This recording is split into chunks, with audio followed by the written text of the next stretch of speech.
কেরেবা কাকা, তুমি একদম ঠান্ডায় জৌথুবু হয়ে আসো, তোমার চেহারার দিকে তাকানো যাচ্ছে না। ব্যবসা কি? ঘটনা হচ্ছে আমি তো তাও দুইটা পয়সা করে আলা লোক, তো ধরো তাও দুইটা পোশাক কিনে পরার মতো ক্ষমতা আছে, সেকেন্ড হ্যান্ড মার্কেট বা এটি সেটি থেকে তো তাও তাই কিনে খাই, তাই না? টুপি টুপি পরে মনে করো কোন রকম শীত নিবারণ করেছি। এই যে 8, 9, 10 ডিগ্রি সেলসিয়াস তাপমাত্রায় যে হচ্ছে হলো তোমার যে সাধারণ মানুষের যে অবস্থা, সে অবস্থা তাহলে কিরকম অভিজ্ঞতা। এই সময় ধরো যে কত ভাই ব্রাদার ছিল দেশে, মনে করো এই গরিবের বন্ধু, দেশ দরদি, আর কিছু না কি শীতের দিনে কম্বলটা তো তারা দিত বাবারে। ধরো মানে তোমার কম্বল দিত, আমার না দিক অনেক সাধারণ মানুষের দিত না। ধরো যে তোমার কেউ ধরো যে উপজেলা নির্বাচনে দাঁড়াবি দোয়া প্রার্থী, ধরো একই এলাকার 5-7 জন আছে, মানে এরকম একটা ব্যাপার দ্বারা ছিল যে টিকিট পাইলেই তো মনে করো যে সে টেকা ওয়াসিল করে তুলে নিবি, সেটা হিসাব বাদ।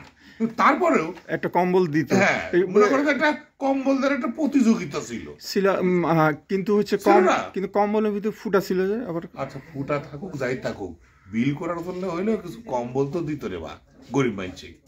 কিছু ভাই ব্রাদার ছিল না আমাদের, কও ছিল? হ্যাঁ ছিল। তারপরে ধরো যে ভাই ব্রাদাররা ডাকতো আমার মতো সাংবাদিকে, ধরো সপ্তাহে 2-3 দিন কম্বল বিতরণের মনে করো প্রোগ্রাম থাকতোই, গেলেই ধরো আমরা সাংবাদিকরা তো কিছু পাইতাম না, হাত খরচা পাইতাম তো।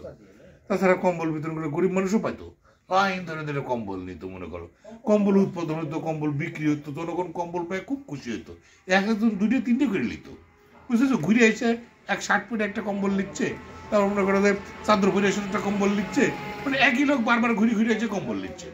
আবার মনে করো তারা কম্বল দেওয়ার যে স্লিপ করতো, তারা মনে করো 5-10 টাকা বিড়ি খাওয়ার টিকিট খাওয়ার পয়সা টয়সা নিয়ে মনে করো লিস্ট তৈরি করতো, এলাকার কারে কারে কম্বল দেওয়া হবে। এটা মানে কর্ম চাঞ্চল্য যাক বলে আর কি, গ্রামে গঞ্জে শীত আসলে মানে একটা হইতো। আর এখন দেখো গরিব মানুষ শুয়ে থাকলে কেউ কম্বল দিচ্ছে না, মানে আমার গরিব মানুষের কথা কেউ চিন্তাও করে না। তারপরে মনে করো যে আমরা যারা একটু নেম ফ্রেমালা লোক, একটু দল টল করি, তারাও মনে করো 2-4টে কম্বল পাইতাম এদিক সেদিক করে। গরিব মানুষের পাশাপাশি আমরাও ধরো যে 2-4টে পাইতাম না পাইতে। কিন্তু এখন দেখো কি দিন আইলো, কারা ভোটে দাঁড়াবি তার ঠিক নাই, মানে এরা খালি মানে আন্টিং শান্টিং সার করেছে, কিন্তু গরিব মানুষের দিক তাকানোর লোক নাই। আরে বা তাও তো ভাইরা দিছে, নতুন ভাই যারা ভোটে দাঁড়াবি, তাই না, তারাও তো একটু এসে একটু মানুষ গরিব মানুষের পাশে একটু কম্বল টম্বল দিয়ে টেকাগুলো হালাল করা উচিত না? মানে একজন চলে গেছে আর একজন এমনি আসবি, মানে ভাব এরকম, তাই না? এর মধ্যে প্রতিযোগিতা দেখেছি না বাবুরে। আচ্ছা আর একটা কথা, গত এই যে 14 বছরে যে কম্বল গুলো দিছে, ওই কম্বল গুলো কি হয়েছে? আরে বাবা দিছে কম্বল যদি মান সম্পন্ন কম্বল দিত তাহলে কি প্রত্যেক বছর কম্বল চায় মানুষ? বুঝো না, মানে এমন সাইজের কম্বল তৈরি হয় দেশে, মনে করো এক সিজন কোন রকম পরার পরে ওই কম্বল আর কান থাকে না, আবার সিজনে আবার পাইতে হয়, বুঝো? আরে বাবারে প্রত্যেকটা জিনিসের স্লিপের আমি যে দিব তোমাকে, বুঝো, বারবার দিতে হবে তোমাকে যদি বেশি বেশি না দিই, তোমাকে যদি বেশি বেশি না শোনাই, তোমাকে দিলাম, তুমি কৃতজ্ঞ হবে? আচ্ছা এখানে আর একটা কথা, এই কম্বলের থেকে উত্তীর্ণ কবে হবে? সেই খালি কম্বলই দিয়ে যাবে, এরপরে কি একটু বাড়বি না, একটু জুতা টুতা দিবি? তারপরে তা তো সবসময় খাচ্ছি আমরা, জুতা খাওয়ার ব্যাপারে কোনো কম নাই আমার, মানে ওইটা খাচ্ছি, ওইটা ব্যাপারে সমস্যা নেই, মানে ওইটা বোনাস।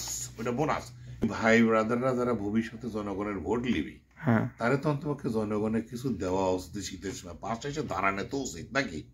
আমার প্রশ্নটা এই যে, কিন্তু এরা মনে করছে জনগণের কিছু দোয়া লাগবে না, জনগণ ঠেলাত পড়েছে এমনি আমারে ভোট দিবি, একদল পোল আছে, আমরা ছাড়া কেউ নাই মাঠে, অতএব আমরা জনগণের দিই আর না দিই, মানে আগেরটার মতোই। আগের সরকার কি আছিল, আমরা খেতে আসি, জেলে ভরে রাখেছি, ওরা নির্বাচন করবি না, আমরা একাই খাবো। কিন্তু তারপরেও একা খাইতে গেলে ওরা 4-5 জন মিলে যখন কামড়াকামড়ি লাগাছে, তখন কে কাঠ থেকে ভালো দেখানোর জন্য হলেও কিছু মাল দিছে, এর মধ্যে তো সে ভাবো নাই। আচ্ছা মানে খারাপের ভালো আর কি, মানে মন্দের ভালো একটা কথা আছে না, তো এরা বাবারে মনে করছে এমনি সরকার ঘটনা হাজরি, গরিব মানুষের ভোট আমরা এমনি পাবো, মানুষ হয়তো বিগত সরকার ফ্যাসিস্ট সরকারের যন্ত্রণার 10 দিক আমার তেমনি ভোট দিবি, বুঝো না? বুঝতে পারি। তাহলে পরে তারা তো এখন কম্বল যদি না দেয় বাবু, আমরা গরিব মানুষের একটু সামনে যায় আমরা যাইতে পারছি না, মানুষজন করছে তো কম্বল দেওয়া লাগবে, কম্বল দিচ্ছে না, এ দিচ্ছে না, সে দিচ্ছে না। আবার সরকারি কর্মকর্তারাও তো আগে দেখেছি কম্বল দিত।